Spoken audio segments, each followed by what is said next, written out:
നഗരസഭാ സെക്രട്ടറി കോൺഗ്രസിന്റെ കളിപ്പാവയായി പ്രവർത്തിക്കുന്നതാണ് ഗുരുവായൂർ ടൗൺ ഹാളിൽ നടത്താൻ തീരുമാനിച്ച ലോകകപ്പ് ബിഗ് സ്ക്രീൻ പ്രദർശനം തടസ്സപ്പെടാൻ കാരണമെന്ന് നഗരസഭാ ചെയർപേഴ്സൺ വാർത്താസമ്മേളനത്തിൽ അറിയിച്ചു.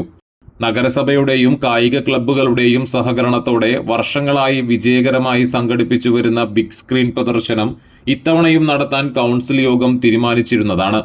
ഇത് നടക്കാതിരിക്കാൻ കൗൺസിലിന്റെ പരമാധികാരത്തെ മറികടന്ന് സെക്രട്ടറി നടപടി സ്വീകരിച്ചു.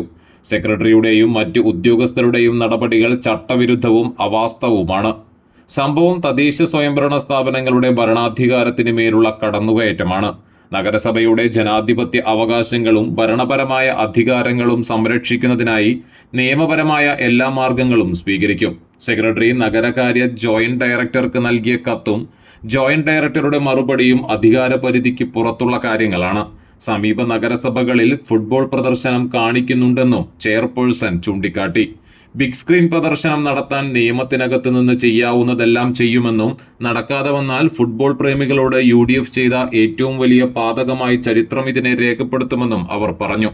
Vice chairman KK Jyothiraj, standing committee അധ്യക്ഷരായ V അനൂപ്, AT ഹംസ, ഷാനി റജി, ബിന്ദു അജിത് കുമാർ എന്നിവരും വാർത്താസമ്മേളനത്തിൽ പങ്കെടുത്തു.